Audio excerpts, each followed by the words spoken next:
जय माता रानी की कृपा आप सभी पर बनी रहे, सबका सुहाग अखंड रहे। आइए सुनते हैं आषाढ़ गुप्त नवरात्रि के 7वें दिन माता धूमावती की कथा। माँ धूमावती के प्रकट होने की कथा बहुत ही अनूठी है।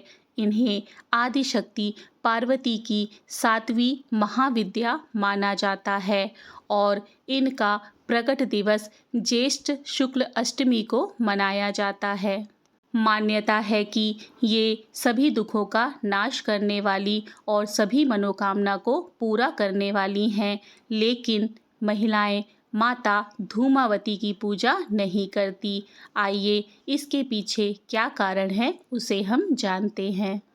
माँ धूमावती के प्रकट होने की पहली कथा के अनुसार एक बार माता पार्वती को भूख लगी, लेकिन कैलाश पर भोजन की कोई व्यवस्था नहीं थी। इस पर वो भगवान भोलेनाथ के पास पहुंची। उस वक्त आदिदेव महादेव समाधि की अवस्था में थे। माता पार्वती ने काफ़ी गुहार लगाई, लेकिन उनका ध्यान नहीं टूटा और माता की भूख शांत होने का नाम नहीं ले रही थी। भूख से व्याकुल माता पार्वती ने महादेव को ही निगल लिया। ऐसा करते ही माता पार्वती के शरीर से धुआं निकलने लगा। हालांकि उनकी भूख तब तक शांत हो जाती है। इसके बाद भगवान शिव अपनी माया से माता के उदर से बाहर आते हैं और कहते हैं, धूम से व्याप्त देह के कारण इस रूप में तुम्हारा नाम धूमावती होगा। यह भी कहा जाता है कि भगवान भोलेनाथ ने उदर से बाहर निकालने की गुहार लगाई, तब माता ने ही उन्हें उदर से बाहर निकाला और भगवान भोलेनाथ ने उन्हें श्राप दे दिया कि आज से और अभी से तुम विधवा रूप में रहोगी। एक अन्य मान्यता के अनुसार माता पार्वती के भगवान शिव को निकल लेने से उनका स्वरूप विधवा जैसा हो जाता है। भगवान शिव के गले में मौजूद विष के कारण उनका पूरा शरीर धुआं धुआं हो जाता है। उनकी काया श्रृंगारहीन हो जाती है। तब शिवजी ने अपनी माया से कहा कि मुझे निगलने के कारण आप विधवा हो गई, इसीलिए आपका नाम धूमावती होगा। कुल मिलाकर माता का यह स्वरूप विधवा जैसा है और उन्होंने अपने पति को ही निगल लिया था, इसीलिए इस स्वरूप में महिलाओं के लिए वो पूज्य नहीं रह गईं। लेकिन ऐसा नहीं है कि यह स्वरूप महिलाओं की ओर से तिरस्कृत है। माँ तो पुत्र पुत्री दोनों के लिए समान रूप से वात्सल्यमयी होती है, इसीलिए इस स्वरूप का दूर से ही महिलाएं दर्शन करती हैं। दूसरी कथा के अनुसार भगवान भोलेनाथ ने माता को एक सीख दी थी। माता धूमावती के प्रकट होने की एक और कथा प्रचलित है। यह कथा आदिशक्ति के सती अवतार से जुड़ी हुई है। इसके अनुसार आदिशक्ति ने राजा दक्ष के यहाँ पुत्री के रूप में जन्म लिया और उनके पिता की इच्छा के विरुद्ध शिव जी से विवाह किया। इसके कारण दक्ष रुष्ट रहा करते थे। एक बार राजा दक्ष ने शिव जी को अपमानित करने के लिए यज्ञ का आयोजन किया और शिव सती को छोड़कर सभी देवताओं को निमंत्रित किया। माता सती को दक्ष के घर यज्ञ की जानकारी मिली तो वो पहले काफ़ी दुखी हुई। फिर यह सोचकर कि पिता के यज्ञ में शामिल होने के लिए निमंत्रण की आवश्यकता नहीं होती, उन्होंने मन की बात भगवान भोलेनाथ को बताई। महादेव यज्ञ के पीछे का रहस्य समझ रहे थे, इसीलिए उन्होंने सती को समझाया कि विवाह के बाद पुत्री को बिना निमंत्रण मायके नहीं जाना चाहिए। लेकिन सती वहां जाने के लिए अड़ी रहीं और आखिरकार दक्ष के घर चली गई। वहां उनके पहुंचने पर दक्ष ने शिव और शिवा दोनों का तिरस्कार किया। इससे दुखी होकर उन्होंने स्वेच्छा से दक्ष के यज्ञ में ही कूदकर खुद को भस्म कर लिया। इससे उनके शरीर से जो धुआं निकला उससे माता धूमावती का जन्म हुआ, यानी माता धूमावती धुएं के रूप में सती का भौतिक स्वरूप है। आइए जानते हैं गुप्त नवरात्रि में माँ धूमावती की पूजा का क्या महत्व है। गुप्त नवरात्रि तंत्र मंत्र साधना पर विश्वास रखने वाले लोगों के लिए बहुत ही महत्वपूर्ण होती है। इस नवरात्रि में लोग अपनी सिद्धियों को प्राप्त करने के लिए 10 महाविद्याओं की उपासना करते हैं। माँ धूमावती 10 महाविद्या में से 7वीं विद्या है। ये सभी 10 महाविद्या शिव की ही शक्तियाँ हैं। माँ धूमावती को रोग, शोक और दुख को नियंत्रित करने वाली महाविद्या माना जाता है। पद्म पुराण में बताया गया है कि दुर्भाग्य की देवी धूमावती माँ लक्ष्मी की बड़ी बहन है, परंतु इनका स्वरूप माँ लक्ष्मी से बिल्कुल उल्टा है। शास्त्रों के अनुसार माँ धूमावती पीपल के पेड़ पर निवास करती हैं।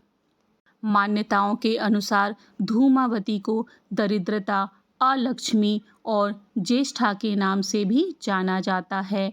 पौराणिक मान्यताओं के अनुसार पाप, आलस्य, गरीबी, दुख और कुरूपता पर माँ धूमावती का आधिपत्य रहता है।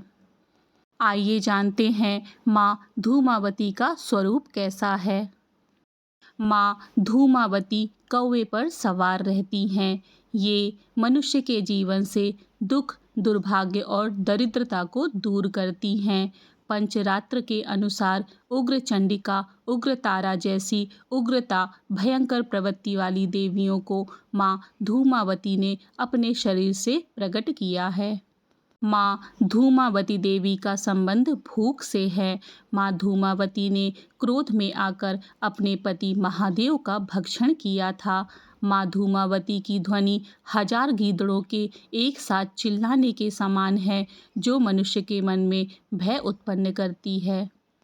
माँ धूमावती हमेशा अतृप्त और भूखी रहती हैं, जिसके कारण वह दुष्ट दैत्य का संहार कर उन्हें अपना भोजन के रूप में ग्रहण करती हैं। शास्त्रों में बताया गया है कि माँ देवी धूमावती की पूजा करने से विपत्तियों का नाश होता है और समस्त रोगों से छुटकारा मिलता है। आइए जानते हैं माँ धूमावती की पूजा विधि क्या है। गुप्त नवरात्रि में माँ धूमावती की पूजा करने के लिए स्नान करने के पश्चात काले रंग के वस्त्र धारण करें। अपने घर के पूजा के कक्ष में पश्चिम दिशा की ओर मुख करके बैठ जाएं। अब अपने सामने एक लकड़ी की चौकी रखें। इस चौकी पर गंगा जल छिड़क कर इसे शुद्ध करें।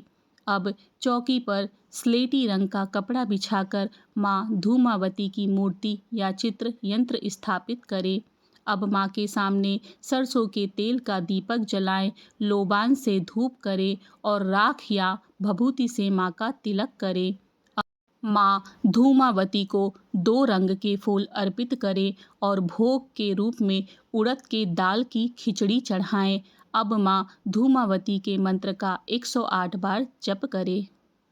पूजा संपन्न होने के पश्चात माँ को चढ़ाया हुआ भोग सभी लोगों में वितरित करने के पश्चात चितकबरी गाय को खिला दें। ओम धूम धूम धूमावती दैव्य स्वाहा इस मंत्र का जाप करें। उसके पश्चात माँ धूमावती का कवच पाठ करें। माँ धूमावती की साधना 11 दिनों तक की जाती है। माँ धूमावती की साधना के वक्त जो भी साधक पूरी श्रद्धा और आस्था के साथ नियमों का पालन करता है, माँ धूमावती उसकी सभी मनोकामनाएं पूर्ण करती हैं। कहा जाता है माँ धूमावती की साधना करने की जानकारी हमेशा गोपनीय रखें। 11 दिनों पूजा संपन्न करने के बाद मंत्रों का जाप करने के बाद हवन करें। बिना गुरु के माँ धूमावती की साधना नहीं करनी चाहिए। विवाहित महिलाओं को धूमावती माता की पूजा नहीं करनी चाहिए। माँ धूमावती को भूखी देवी माना जाता है, इसीलिए कभी भी इनकी पूजा बिना भोग के नहीं करनी चाहिए। सूखी रोटी पर नमक लगाकर भी माँ को भोग लगाया जा सकता है। कहा जाता है माँ को रोटी बहुत प्रिय है। वैसे तो बिना गुरु के माँ धूमावती की पूजा नहीं की जा सकती, लेकिन यदि आपके पास गुरु नहीं है तो भगवान शिव को गुरु मानकर ये पूजा कर सकते हैं। धूमावती माता का मंदिर मध्य प्रदेश के दतिया जिले में स्थित है। यह मंदिर पीताम्बरा पीठ के परिसर में स्थित है और इसे भारत में भगवती धूमावती का एकमात्र मंदिर माना जाता है। विशेष रूप से शनिवार को यह मंदिर भक्तों के लिए खुला रहता है। यहाँ धूमावती माता की पूजा की जाती है और माना जाता है कि मंदिर तांत्रिक और शाक्त तंत्र साधना के लिए महत्वपूर्ण स्थान है। यहाँ धूमावती माता को नमकीन भोजन का प्रसाद चढ़ाया जाता है। इस प्रकार से माँ धूमावती की कथा, जानकारी एवं पूजा विधि संपन्न होती है। इसी तरह की धार्मिक जानकारी और कथा कहानी के लिए मेरे चैनल को सब्सक्राइब करें। मिलते हैं अगली धार्मिक जानकारी के साथ। जय श्री कृष्ण। राधे राधे।